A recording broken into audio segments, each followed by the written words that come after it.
Hi, this is Dr. Rao. Let's take a look at exercise 11-6, in which we have two depreciation methods that we are going to work with: straight line method and double declining balance method. Here we have five different assets, A, B, C, D, and E, for which they have given us cost, residual value, service life, depreciation method, and the second year depreciation. But in each case, they are given one item has not been disclosed. So for the first asset, cost is not disclosed. Second one is the salvage value. Third year, it's a life. Fourth year, it's a fourth asset, it's a method.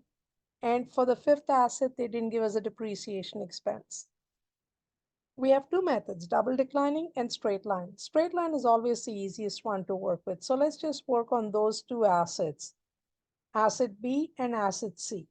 So for asset B, they've told us that the original cost is 40, salvage value is not given, life is 8, and the depreciation expense in the second year is 4,500. Whether it's the first year or the second year, the number is going to be the same. So we can plug that into the formula quite easily, and we say that we have depreciation expense of 4,500. What we also know is, plugging into the formula, cost is 40, I don't know the residual value, and the life is 8. So of the uh, three variables, of the four variables, one is not given. So 3 out of the 4 are given, so we can solve for the unknown quite easily just by rearranging the terms, which would mean take the 8 and bring it up over here, 4,500 multiplied by 8, and then you will do 40,000, subtract that answer that you got over here, and that gives you the residual value. So showing you what the number works out to, it works out to 4,000. So you could confirm that and do 40,000 minus 4,000 divided by 8. Do we get 4,500? And the answer is yes. So my answer for the asset B, the salvage value is $4,000. Let's move on to asset C. Again, the same formula. I know the cost, I know the salvage value, I don't know the life, but I know the depreciation expense is 6,000. Again, it doesn't matter that it's a second year's number. So plug that into the formula, and we have 65 minus 60 divided by life. I don't know the life, but the answer is 6,000. Again, rearrange the terms. You get 65 minus 5 is 60,000. 60,000 divided by 6 will give me an answer of 10 years. Again, you can confirm that by 65 minus 6 is 60, divided by 10 gives you $6,000. So we're home free with that one as well. For the fourth asset, asset D, they've not told us what the depreciation method is. So my choice is either straight line or double declining. It's easiest to work with the straight line, and let's see if we can make those numbers work. So either cost is given to me at 230, 10 is the residual value, and life is 10 years. Depreciation expense is 22,000. Again, that's for year 2. But as I mentioned earlier, for the straight line method, it doesn't matter. So just put the numbers in place. 230 minus 10 is 220. 220,000 divided by 10. What do we come up with? 22,000. And that's exactly this number, which means the method over here is the straight line method. So we have three assets with the straight line method. Now let's move on to the double declining balance method. For the double declining balance method, before I get started with this, I'll take you to another exercise where I'll explain the double declining balance method first. So let's just assume I have an asset with a cost of $50,000, the original cost. The estimated salvage value is $1,000, and the estimated life is 5 years. Now, one thing that we know in the double declining balance method is this number, the salvage value of $1,000, we will ignore it until the last year. So we'll hold on to that number, but we don't use it in the double declining balance method when we get started. So then what do I use? So the first thing I need to do is I need to calculate the rate of depreciation of the straight line method, which is 1 divided by n being the life. So 1 divided by 5 will give me 20%. 1 over n, that's 1 over 5 is 20%. It's the declining balance method. Let's assume I'm using the double declining balance. So always make sure that you read that carefully. If it's a double declining, then I take the straight line method rate and multiply that by 2. That gives me 40%. So now I've set up a table over here, and I'll explain what this 40 and 60 are here in a minute.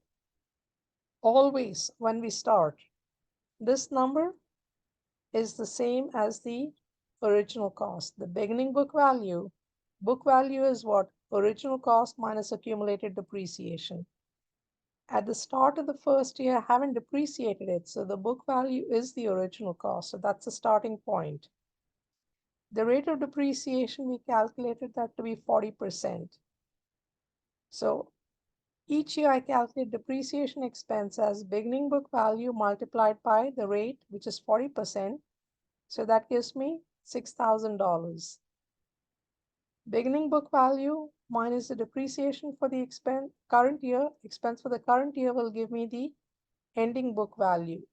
Another way of looking at this is, which will be useful for the exercise we are working on, this 15,000 is, if it is 40% is depreciated, it means 60% remains with me. That's the ending book value. That becomes a beginning book value for the next year. This depreciation rate is the same, 40% every year. So 9,000 times 40% will give me the depreciation expense for the second year. And again, 9,000 minus 3,600 or 9,000 times 60% will give me 5,400. So I can just go ahead and show you in Excel these numbers. I can just bring them all the way through over here. Now I told you on the last year we'll take this 1,000 into consideration. So the last year I want the book value to come down to, I want it to be $1,000. That's a number I want it to be, $1,000. The same number that we had over here, I want it to be that number over here. So let me highlight this number. I want it to be 1,000. So in this year, my depreciation expense is not going to be the 40%. It will be the beginning book value minus salvage value. I want to depreciate it down exactly to $1,000 because that's what I think the salvage value is. So the advantage of waiting until the end is, if the estimated salvage value now is down to 500, I can change that number accordingly, the depreciation expense. It can be more or less as needed to bring it down to the desired end salvage value. So once again, beginning book value, starting point is the original cost. Rate of depreciation, if it's double declining, first calculate under the straight line rate, multiply by 2 for the double declining rate. You depreciate beginning book value multiplied by their double declining rate gives you depreciation expense. What is not depreciated stays with you as ending book value. So if the rate of depreciation is 40%, what remains with you is 60% each time. Let's just do a quick thing over here. For that first year, my ending book value is 9,000. So if this is 60% of 15,000, if I knew the 9,000, what I can do is I could work backwards and say 9,000 divided by 60%. Let's see what I get. I should get that 15,000. Alternatively, I could say, okay, I have 6,000 over here, or let's take this number for the second year, 3,600. 3,600 represents 40% of this number. So let's see if I can get that answer. 3,600 divided by 40%, 9,000. It has to work out. It's an arithmetic calculation. There's no magic here. Now let's come back to the exercise we are working on and see if we can use what I've just gone over. So I have asset B and asset A and asset E are the ones with the double declining. So asset A I don't know the original cost. I know the residual value. I know the service life, and I know the depreciation expense in year 2.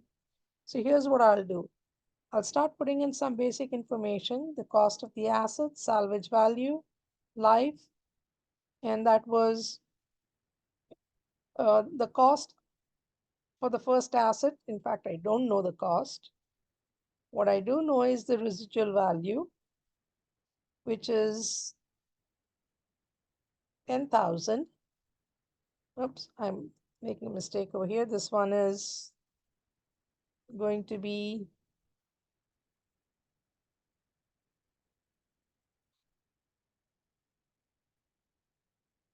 life is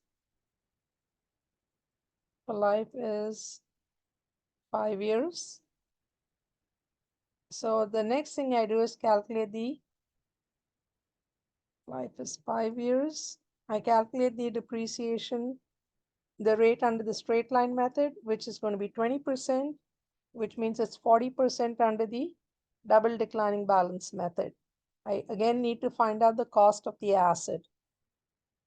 So here I will first show you what I've done over here. Let me show you my headers. Beginning book value, double declining rate. I know that rate is 40%. I just calculated that. I know the depreciation expense in year 2. The number given to me in year 2 is 24,000. Okay, so this 24,000 has been given to me.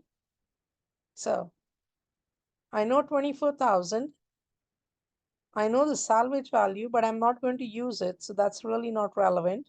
I know it's a 5-year life and 24,000. So 5-year life, straight line is 20%, which means double declining is 40%. I put that in over here. If this is 24,000, that's 60% of this number.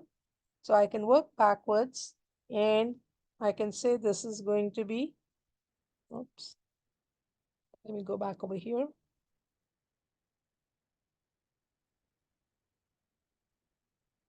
Okay, this is going to be this number divided by 60%. That's 40,000. So just to fill up the spot here. Okay. Whatever is the ending value here, beginning value here was the ending value over here. So this is going to be this number, 40,000. Let me put that in place over here. If this is 40,000, let's work backwards over here and see what we should come up with. Okay.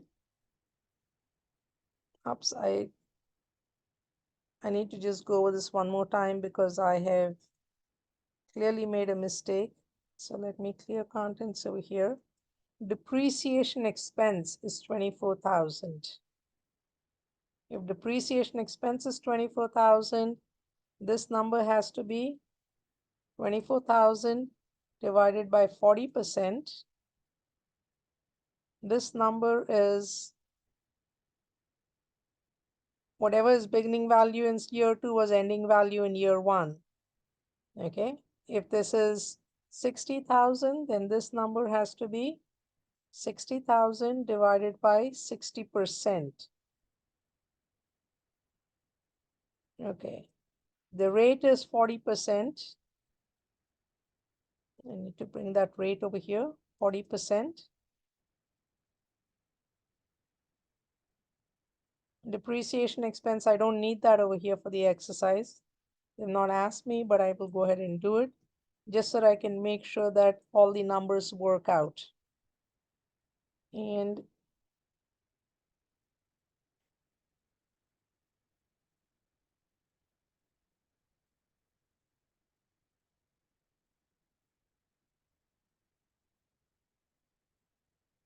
okay, once again, what was given to me in the exercise was this number. I was told that my depreciation expense is 24,000. That's a number that I got from here. 24,000. I know my rate of depreciation is 40%. If depreciation expense is 40%, this number book value is 24,000 divided by 40%. That gives you 60,000. So of this book value, 40% was depreciated. The remaining 60% remains over here. Take this 60,000 and put it over here. This ending book value, 60,000, is 60% of whatever the book value was at to start with. So 60,000 divided by 60%, you work backwards and you get the answer you're looking for, which is $100,000. Let's see if we can do the same thing for the last asset. The last asset is relatively easy. I'm going to highlight all of this and show you. What I have for the last asset is the cost is 200,000. Salvage value is 20,000. The life is 8 years. So straight line rate is 12.5%. So double declining rate is going to be 25%. So again, let me show you how I've set up the table. Okay. Beginning book value is 200,000. Oh, where are my numbers coming from here? Okay. This is 200,000. The rate of depreciation is 25%. Okay. So 200,000 times 25% will give me 50,000. 200,000 minus 50,000 gives me ending book value of, okay, my numbers are off here, gives me 150,000. If the depreciation expense is 25%, highlight that here, it means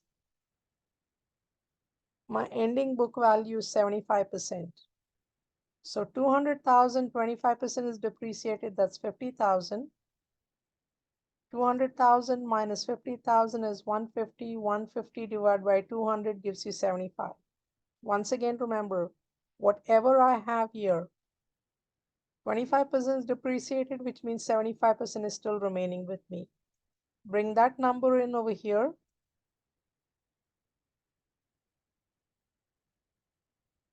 Depreciation expense is going to be 150,000 times 25%.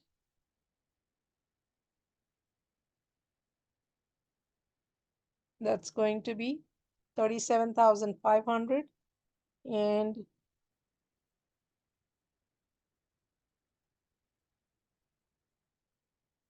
your ending book value is going to be 150 minus 37,500. Now for this example, in this exercise for asset E, what they want is this number. They want us to identify the,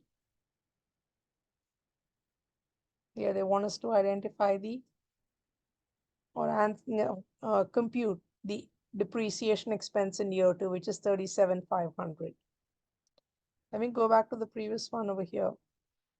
Declining balance method. Original cost is the number you start with. Ignore the salvage value until you come to the last year. Life of the asset divided by life gives you the straight line rate. If you're doing the double declining, then multiply by 2, that gives you 40%. That's the rate of depreciation. So once again, depreciation expense is 40% each year, which means the remaining 60% stays with you. If I have the book value, ending book value, divide that by the 60%, that gives you the original book value. Or you can take the depreciation expense divided by the rate of depreciation, and that also gives you the original book value. That's what we used over here to solve for the unknowns in this exercise. Hope this helps you with the exam.